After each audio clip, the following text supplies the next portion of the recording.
warahmatullahi wabarakatuh.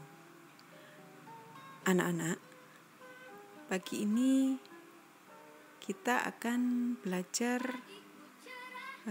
pada tema 1, selamatkan makhluk hidup, dan pada subtema tumbuhan sahabatku. Pada muatan IPA.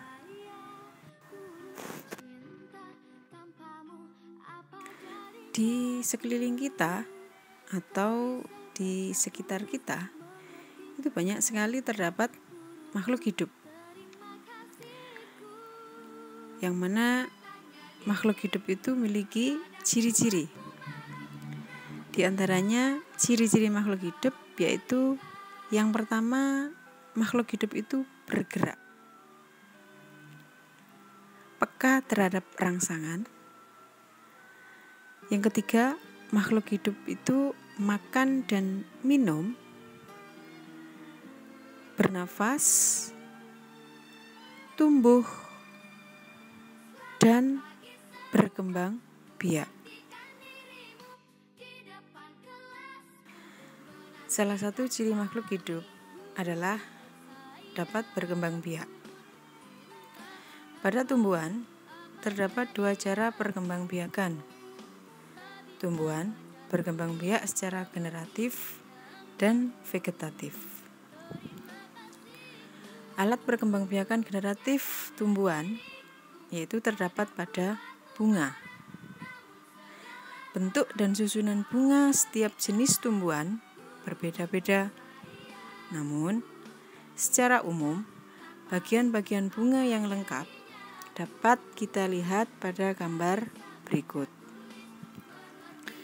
Yang pertama yaitu pada bagian putik. Putik adalah alat kelamin betina pada bunga. Putik terdiri atas kepala putik, tangkai putik, bakal buah, dan juga bakal biji.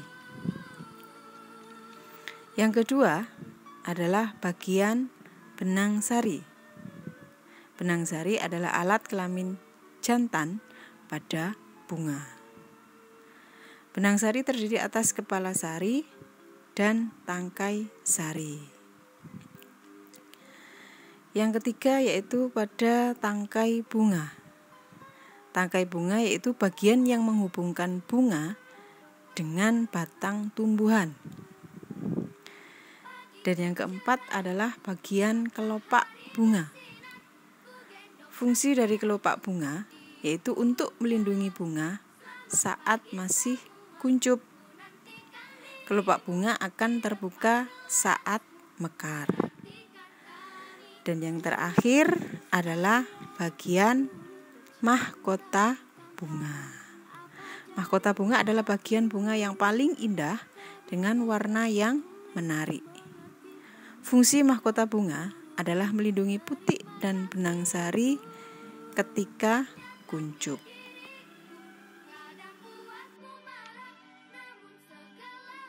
Perkembangbiakan generatif atau melalui perkawinan, yaitu perkembangbiakan yang terjadi melalui peleburan sel kelamin jantan dan sel kelamin betina.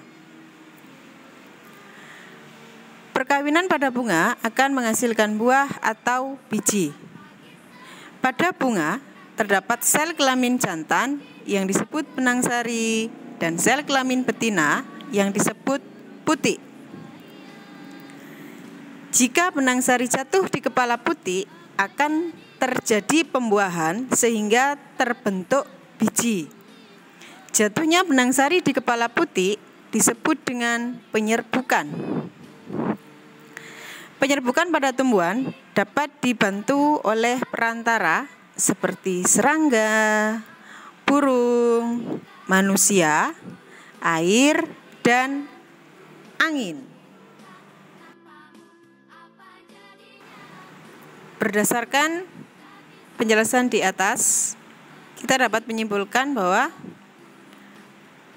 perkembangbiakan generatif pada tumbuhan diawali dengan proses penyerbukan.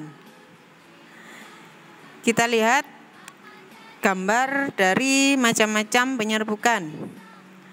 Yang pertama yaitu penyerbukan sendiri, penyerbukan tetangga, penyerbukan silang, dan yang terakhir penyerbukan. Macam-macam penyerbukan.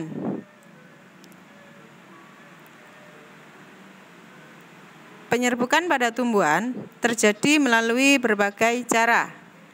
Yang pertama yaitu penyerbukan sendiri. Penyerbukan sendiri yaitu serbuk sari jatuh di kepala putik pada bunga yang sama atau pada bunga itu sendiri. Yang kedua, penyerbukan tetangga, yaitu serbuk sari jatuh di kepala putik pada bunga yang masih satu tumbuhan atau masih satu pohon. Yang ketiga, penyerbukan silang, yaitu serbuk sari jatuh di kepala putik pada bunga lain yang sejenis tetapi berbeda tumbuhan. Dan yang terakhir adalah penyerbukan bastar, yaitu serbuk sari jatuh di kepala putik pada bunga yang berasal dari tumbuhan yang berbeda varietasnya. Contohnya misalnya penyerbukan antara cabai merah dan cabai rawit.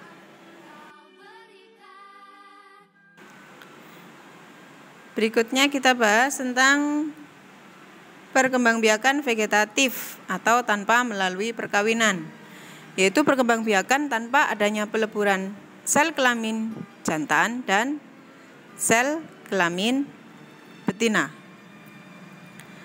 Perkembangbiakan vegetatif pada tumbuhan dikelompokkan menjadi perkembangbiakan vegetatif alami dan vegetatif buatan.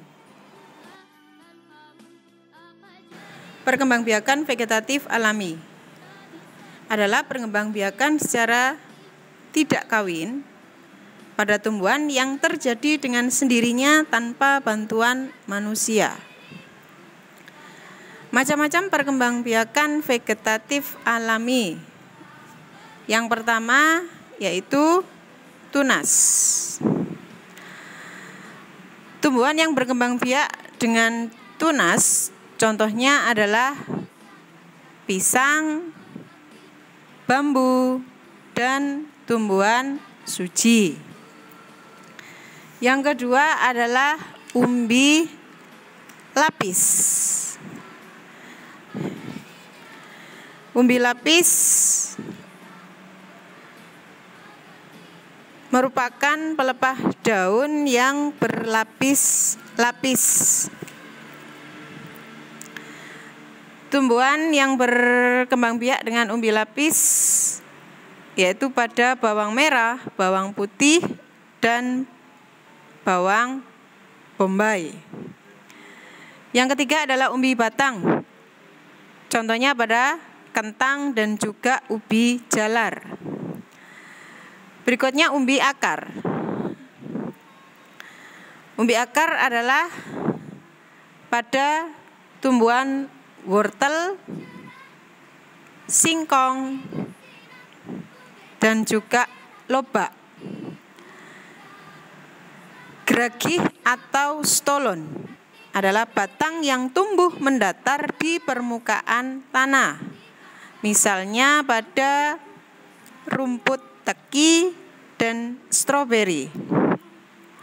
Akar tinggal atau rizom. Misalnya pada kunyit, jahe, kencur, dan juga lengkuas. Spora. Misalnya pada tumbuhan lumut dan paku sarang burung.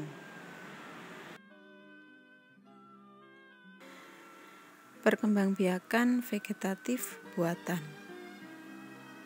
Perkembangbiakan vegetatif buatan adalah perkembangbiakan secara tidak kawin pada tumbuhan yang sengaja dilakukan oleh manusia atau dengan bantuan manusia. Macam-macam perkembangbiakan vegetatif buatan. Di antaranya yang pertama yaitu cangkok. Tujuan mencangkok adalah untuk mendapatkan individu baru yang memiliki sifat sama persis dengan induknya. Dan jenis tumbuhan yang dapat dicangkok adalah tumbuhan berkayu. Misalnya pada rambutan, mangga, jambu, ya, dan juga jeruk. Yang kedua, stek. Stek itu dilakukan dengan menanam bagian tumbuhan tanpa menunggu tumbuhnya akar baru.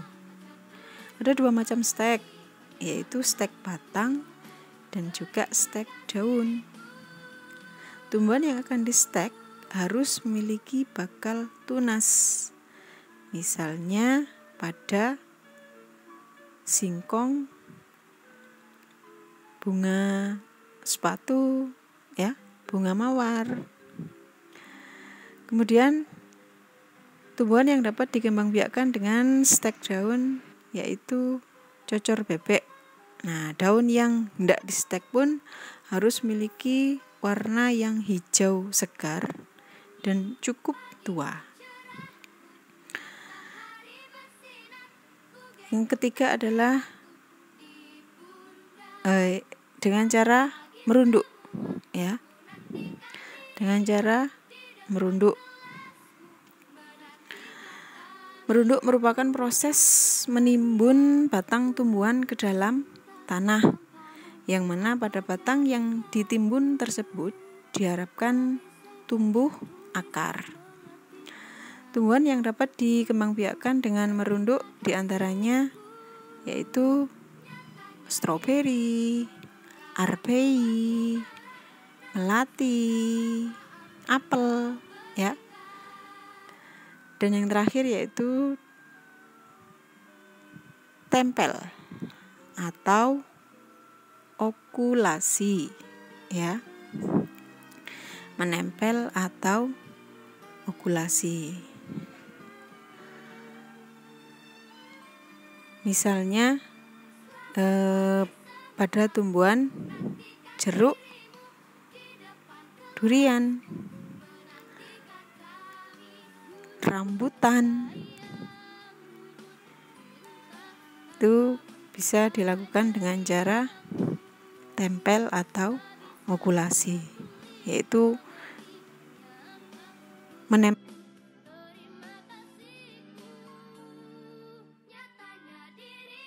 Untuk tugas, anak-anak bisa melihat buku Bu Pena pada halaman 6, ya. Tugasnya yaitu mengamati bagian-bagian bunga. Jadi nanti anak-anak tuliskan nama bunganya, kemudian apakah bunga itu memiliki bagian-bagian bunga. Nanti diberikan tanda centang. Kemudian yang kedua, setelah mengamati bagian bunga, anak-anak mengerjakan soal yang nomor 4. Ya.